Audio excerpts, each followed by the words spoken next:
This is the original Korean glueless method. I always start off with wiping with no oil micellar water. And I like to use reusable pads, but sometimes I use the disposable ones as well. I secure any loose lower lashes with tape. Depending on the client's eye shape, I use around 2 to 4 tapes on the lid. I like to do this because it gives me a clearer view of the root of the lash. Just make sure you always see this little crease when you are lifting the eye. This one right here.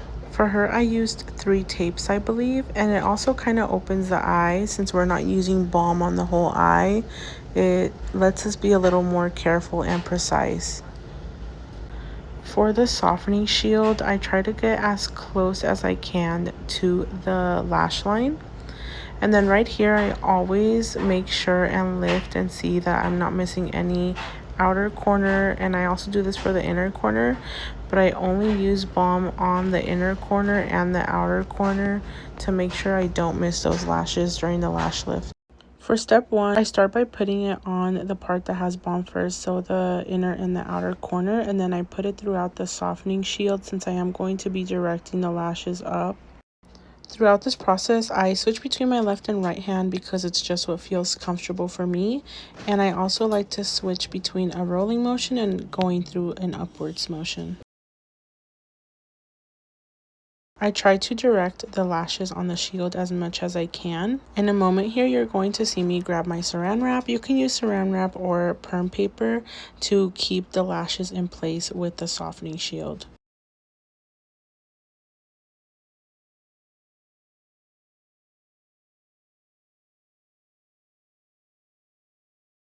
I'm also very generous with the amount of step 1 I use on each eye. I don't do way too much, but I don't do way too little.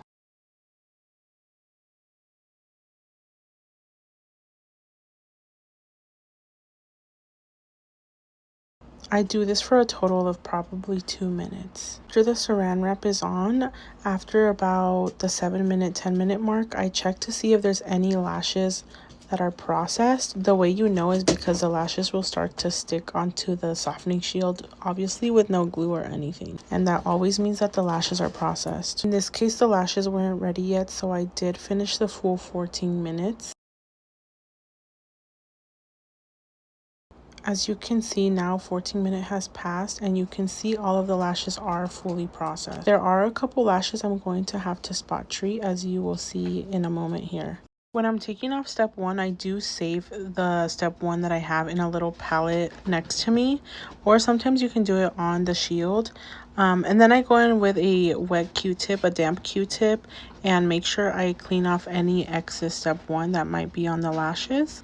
And I take it off with the dry part of the Q-tip off of the softening shield, and I go in with the keratin. I love this. This is what's going to bring nourishment back into the lashes and what's going to tell us if the lashes is ready or not. This is the best part and like the gold of Korean lash lifts. This is the silky roll keratin. This is basically step 1.5 of Korean lash lifts. Now for spot treating, I put perm paper on top of the lashes that have keratin and let them nourish. And this is why I tell you guys to save your step 1 when you're rolling it off, because you might need it for spot treating. And this is what spot treating is called. For her, we got lucky and I spot treat anywhere from 2 to 4 minutes at a time. And these are just the lashes that are not ready. How do I know they're not ready? Because they did not adhere to the softening shield with the keratin. After that, I take it off. There is times that you're going to have to keep spot treating. After the 4th time, you guys, I don't spot treat anymore, even if they don't stick. This might happen to one of your clients where you keep spot treating and it just does not adhere with the keratin. At that point, I don't even bother and put step 2, and for the most part it works.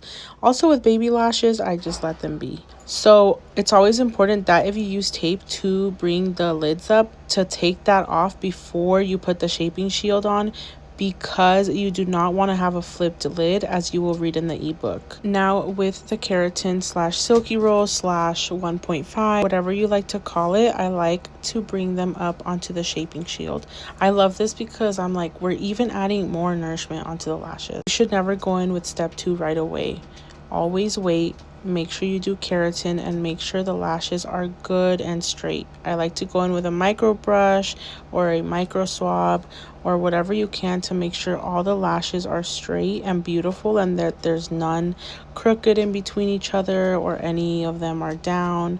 You always want to take your time and make sure your lashes are facing how you want them to, especially if you like the fluffy look at the end, which is the look I usually go for instead of having them styled. As you can see, all of the lashes are ready, all of them are processed.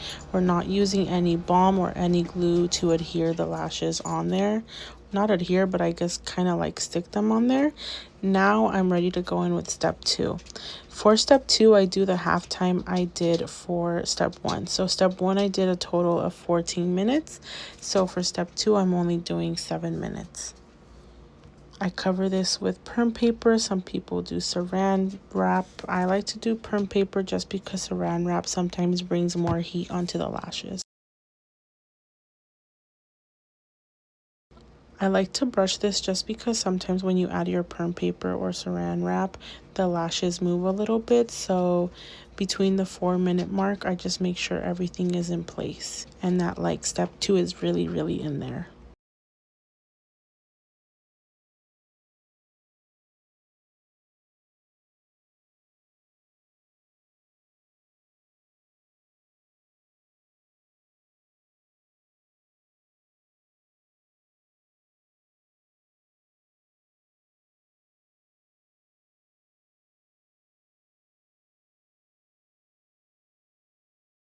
Before I tint, you guys, I like to make sure there's no over curl or if there's no underwhelming lift because I want to make sure there's nothing I have to fix. If you tint and then you go in with step 1 and step 2 for even 2 minutes just to fix it, the tint is going to go away. So I always like to make sure before I tint that the lashes are how I want them to be, that there's none curling into the eye, and that there's nothing the client wants me to fix. After they approve, I put 1.5/keratin to bring the lashes back onto the shaping shield, and I start adding the tint. I usually add this for around 2 to 3 minutes. Make sure you get the roots really well and the tips because that's where they get the most color and the most pop. I personally love to use blue black or black.